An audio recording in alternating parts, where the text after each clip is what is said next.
Hi, everybody. Welcome to Two Up the First. Great to have you here.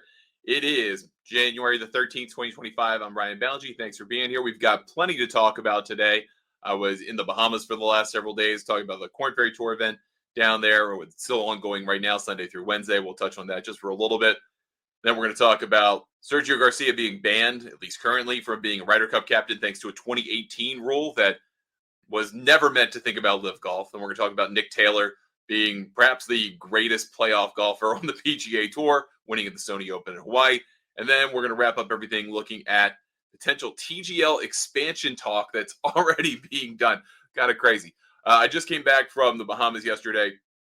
I went there on Friday, came in, we played the Pro-Am on Saturday, shot a bunch of footage for the first couple of episodes of the Road to French Lick series that we did with the French Lick Resort. Brendan Sweeney, my co-host, was there. We played the Pro-Am. We had two great pros in Patrick Cover and Dan McCarthy. Lots and lots of fun. Had a bunch of players as well. Had a blast with them too. Atlantis is a beautiful property. If you ever get the chance, please go back. Or I'm going to go back with my family. But if you ever get the chance, check it out. The Ocean Club's a lot of fun. The event is on through Wednesday. So second round today. We almost had a 59 yesterday. A birdie away from a 59 to start the year on the Corn Ferry Tour. Good luck, fellas. And it was a great time. So I had a 20-hour day yesterday, almost a 21-hour day, getting back from the Bahamas, going to Miami, then had like a 12-hour layover, cancellations, crazy stuff. Wound up getting back home at about 12:15 in the morning, just after the Commanders had won their playoff game. People going nuts on the metro, in a train car, people just screaming. It was great.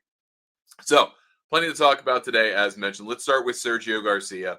So Sergio is back on the DP World Tour. He's a member once again of the DP World Tour. If you will recall, when he went to live, just like all the other players that went to live, there was a series of fines levied against those players from the DP World Tour because they played in events that weren't sanctioned, that weren't allowed by the DP World Tour membership agreement. And so they basically were fined in the area of 75, 100,000. I forget what the exact number is these days, but close to a six-figure sum per event, where if they went and played that live event, then they got the fine, right? And also, most of those players, some of them at least, chose to remove themselves from the membership because they weren't going to play DP World Tour events. They'd gotten the money from live. They weren't feeling welcome at DP World Tour events. So they're like, well, forget it. I'm not going to be a member. Well, Sergio kind of had a change of heart. World's changed a little bit. Maybe there's negotiations happening between the Saudis and the DP World Tour about some kind of back and forth. We still don't know where that stands. There's rumors of Tom McKibben going to play on live next year. Well, now this year. And he kind of didn't really do anything to quell those last week of the Team Cup event where he participated and said, well, I'm not going to talk about that here. But he also has a PGA Tour card, by the way, because he was in the 10 eligible players to, quote unquote, graduate from the DP World Tour after last season. So maybe there's something there. Well, I don't know, but Sergio has come back and he's settled whatever fine issues there were. And he's going to try and make the Ryder Cup team, which, hey, that's up to him. I mean, he has an opportunity kind of to do that because he can maybe play enough DP World Tour events. And maybe he does really well in the handful he can go play before the cutoff, and maybe he gets in on DP World Tour points or, that system of qualifying.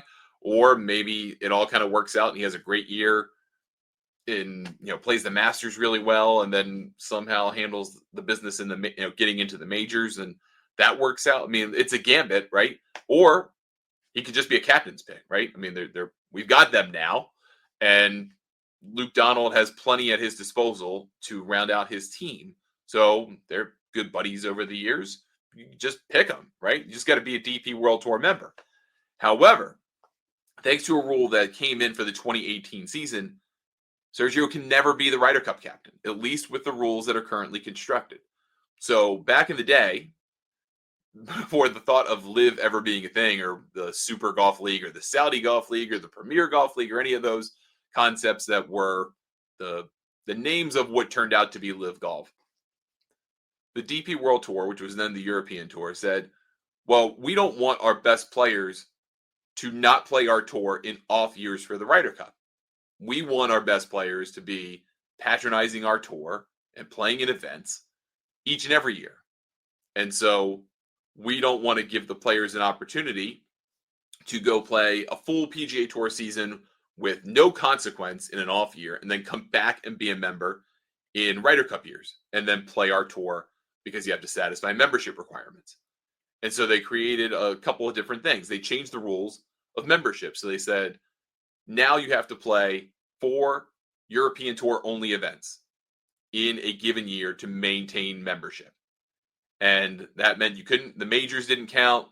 The WGCs at the time, which were still around, did not count. You had to play 4 DP World Tour, we're now DP World Tour originals to be able to maintain that membership. And then they threw in this additional caveat. And they said, if you ever want to be the Ryder Cup captain for the European side, you cannot, for any reason, let your membership lapse. So you have to maintain your membership every year throughout your career if you want to be the captain. And if you let it lapse at all for any reason, you can't. And Sergio Garcia, among several others, Westwood and Poulter and Stenson, they're not playing DP World Tour events. They're not maintaining their membership. So they have effectively disqualified themselves from being the European Ryder Cup captain ever again. And Sergio knows that. Luke Donald knows that. He actually brought it up, talking about it. So the potential there is you could change the rules, right? You could just rewrite the rules. They do it all the time, right? PGA Tour rewrote the rules of membership, had a vote. It's different now. You can do the same thing on the DP World Tour. And so I'm not saying this is a permanent ban for Sergio Garcia from the captaincy. And I do think even if the rules did change, depending on what happens between the PGA Tour, the Saudis, and the DP World Tour, in whatever form of negotiation they take, whatever deals they wind up with, the sentiment could change over time as well, right? You could go, we all made mistakes. Sergio, you should be a captain. We all made mistakes. Lee Westwood get a turn. We all made mistakes. All right, Stenson, why don't you be captain now? But at the same time, we're also kind of starting to get to an interesting point where Rory McIlroy's not that far from 40, right? He's probably the one guy you're going to absolutely make sure is a captain. But you've got Justin Rose sitting out there. You've got Shane Lowry out there. Those guys absolutely love it. You've got Tommy Fleetwood out there. You've got Francesco Molinari out there. You've got a good solid 5 guys that are going to want to be captain, if not multiple time captain, if it goes well, in the not too distant future. So the window for a live player who might either come back or has already come back to DP World Tour membership, if they were to even change the rule, is pretty small, because those players, in my estimation, both politically and in terms of resume, are going to get more deference from the DP World Tour and the other 2 organizations affiliated with the British PGA of Europe that come into this, that control Ryder Cup Europe. They're going to give more deference to those players because of their loyalty and sticking with the DP World Tour to be future captains. And frankly, the resumes are better than your Westwoods, your Poulters, your Stensons, your Garcias. I mean, Stenson and Garcia obviously got major championships. But I still think at the end of the day, this window is very, very short to be a potential captain for those players.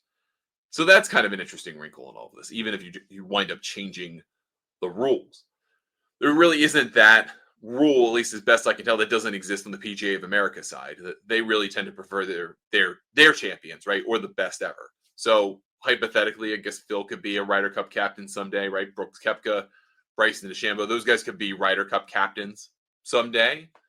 That's not prohibited. There's no connection between PGA Tour membership directly and PGA of America status to be a Ryder Cup captain. So that doesn't exist on the American side.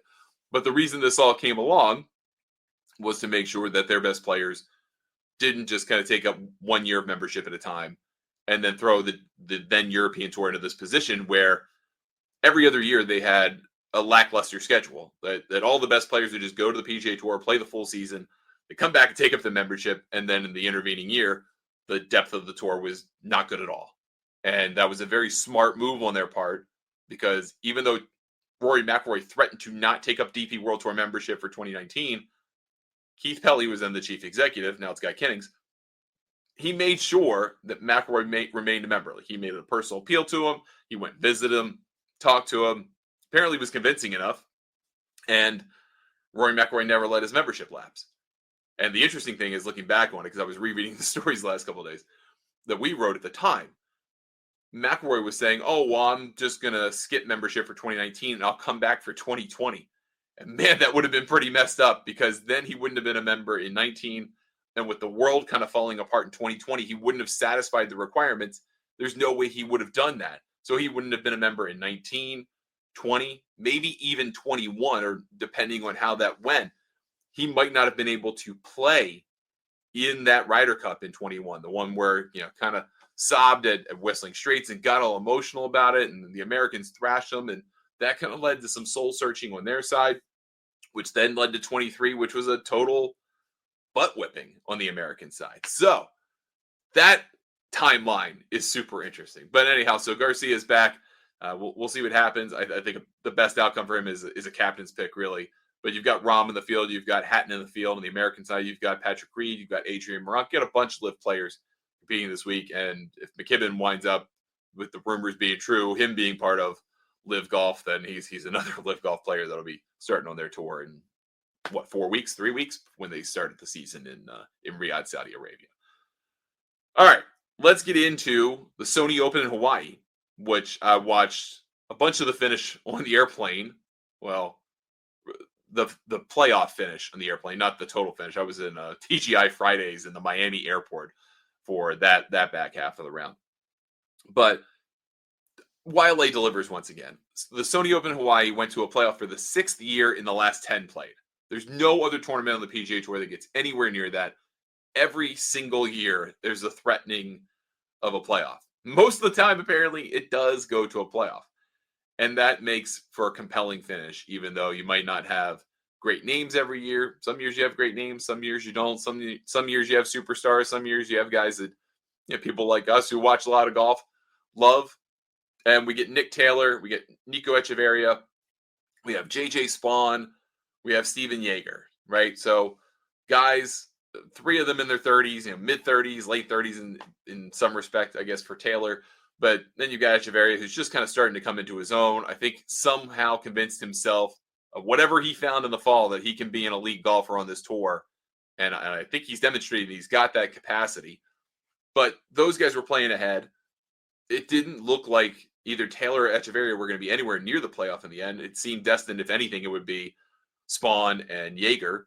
And those guys stumble hard down the stretch. Winning's hard. Harry Hall stumbled.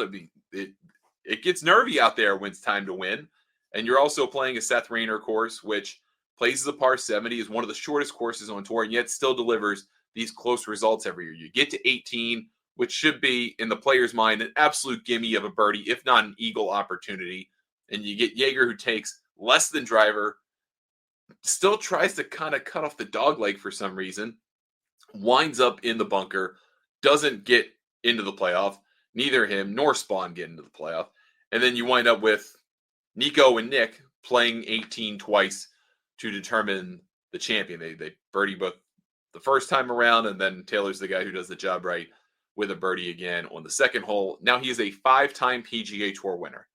And if you had told Nick Taylor that 5 years ago, even 3 years ago, you'd have been laughed out of the room because he was not playing great golf. It seemed like whatever he had left was kind of a maintain at best status on the PGA Tour.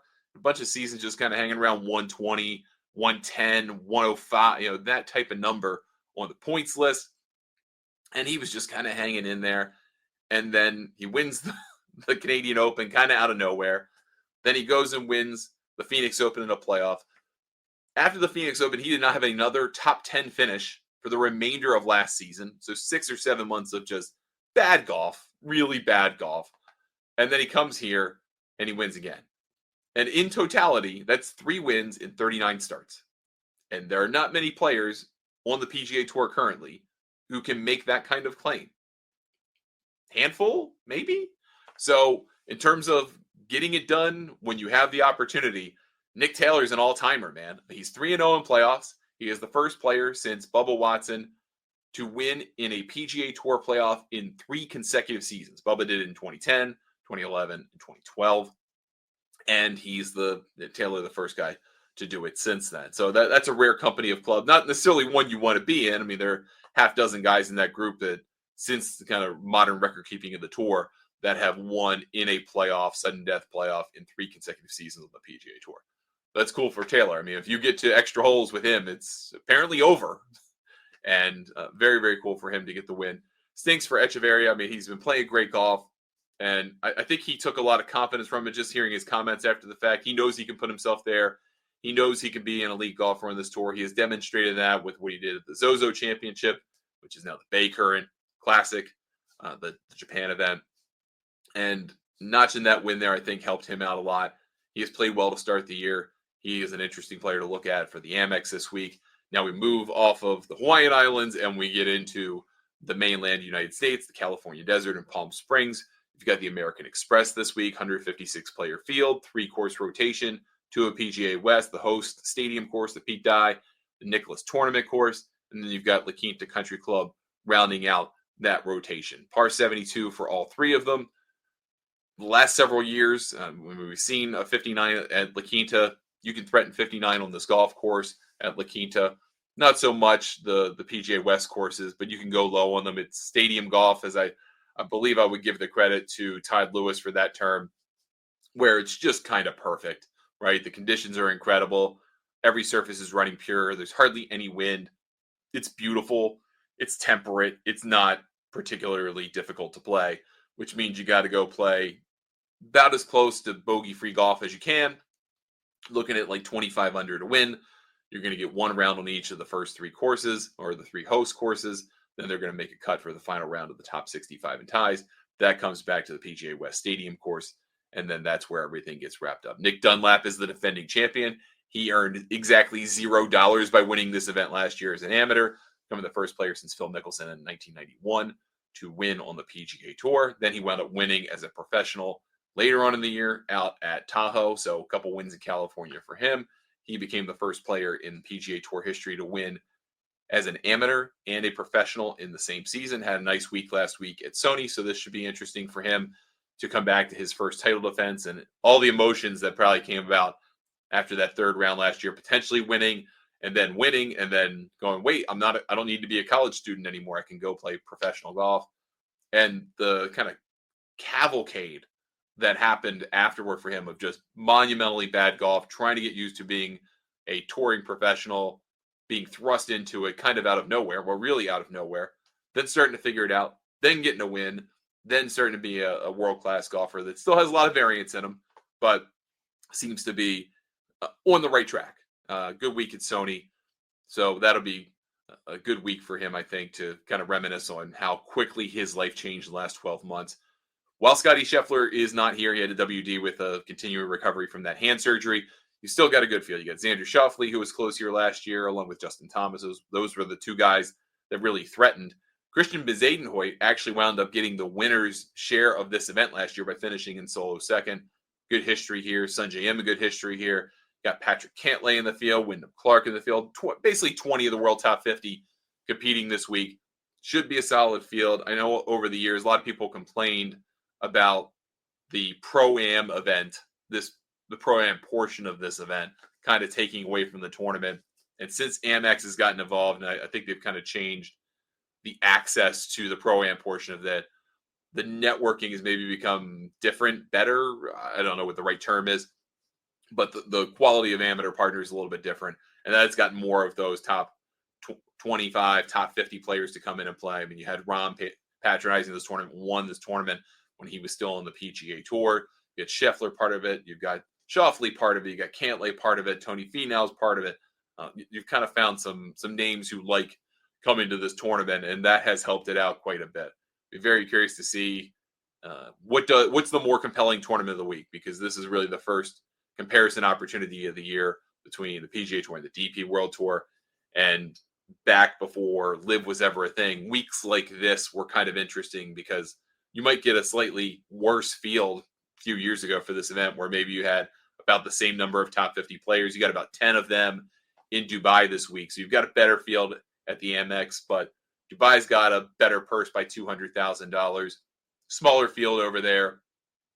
I would say Emirates Golf Club's a better course than PGA West on the stadium, but it's probably a push. So it's an interesting week to have that. We also have the PGA Tour champions back, by the way, at the Mitsubishi Electric Classic at Hualai. And I want to throw in a quick plug for our LPGA group on X called the LPGA 6. We do gambling picks, betting picks each week for the LPGA, and over at golfnewsnet.com for the first time this year, we are going to do LPGA tournament models and a database of results and strokes gained. So we're going to make that available for members. It really is, if you're into such things, if you're into betting on golf in any fashion, the LPGA does not get a whole lot of love, and it's a market with a lot of great value. So we're going to start offering that over at golfnewsnet.com. Let's round up everything today with something from Josh Carpenter, who I feel like I talk about his work probably too often because it's not my work, and he's tremendous over at Sports Business Journal. He's your ratings guy. He's your business moves guy. I mean, he does a fabulous job on the beat. And he came out today with a couple of good pieces. One, a conversation with Mark Lazarus about the future of Golf Channel, Golf Media, which me and my capacity, I find that a fascinating read. But also some kind of a piece with thoughts that he's hearing. Liv is already looking at, TGL is already looking at expanding its footprint.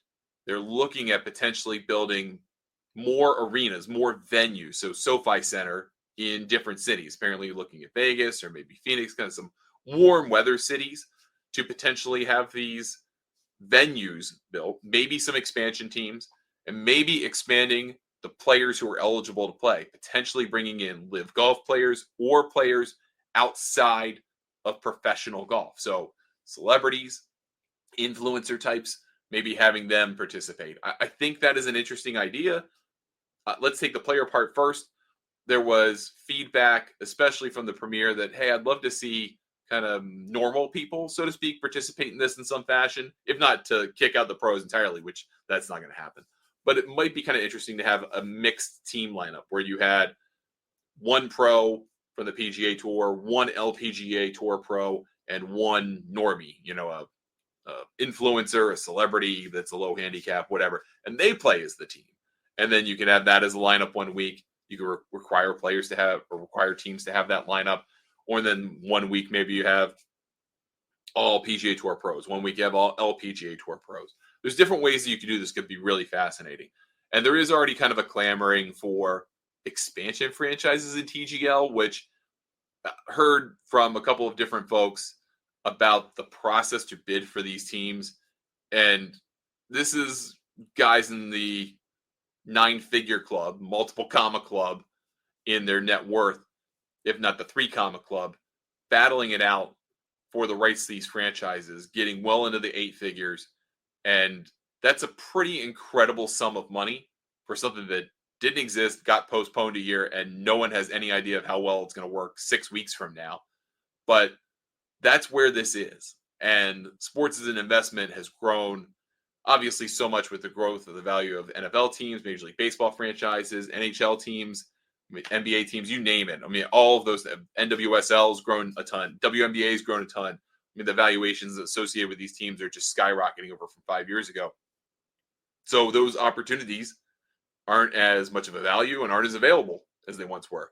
Getting a TGL franchise for $30, $40, $50 million in the first run was probably a potentially decent value if this does well. That next batch isn't going to cost that. It's going to cost $80, $90, $100 million if they want to expand this league, which they absolutely could do if they add additional venues. And you don't have to have a venue for every home team, although I'm sure they would love that. But then you could start to kind of turn that into a little bit of a business model unto itself. And I think the wheels are spinning here. There's a lot that could be going on with TGL, but week 2 of TGL is on Tuesday. Tiger makes his debut for his Jupiter Lynx team. So it'll be interesting to see how all of that goes. What the viewership numbers are, experiences, compared to that first week with the Bay. Just smashing off New York Golf Club to make it maybe not as compelling of a match as they'd like, but a great debut from a viewership standpoint. That's going to do it for us today on the show. Thanks so much for spending some time with me. I appreciate it. Back with a full week of shows this week. Make sure you catch our episodes of The Press on GNN TV as well as our social channels. Consider subscribing to our channel on YouTube. Our app for Roku should be available this week, which is great. We're going to have that out there. Please download that. Get that onto your device. You'll be able to watch GNN TV live 24/7, as well as all of our content on demand over on our Roku app, as well as at golfnewsnet.com. Thanks so much for watching. We will see you next time on Two at the First. Have a great day.